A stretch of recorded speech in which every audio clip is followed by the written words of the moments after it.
Welcome back, guys and girls.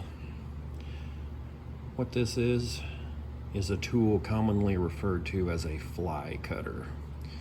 And this is an old school tool. Still has a lot of use though.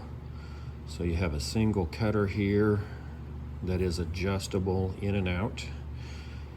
Generally, you see these used on milling machines where they are used to machine a surface. But if you don't have a milling machine, you can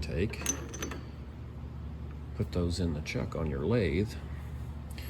You could take your piece of material, mount it into your tool holder in place of your tool,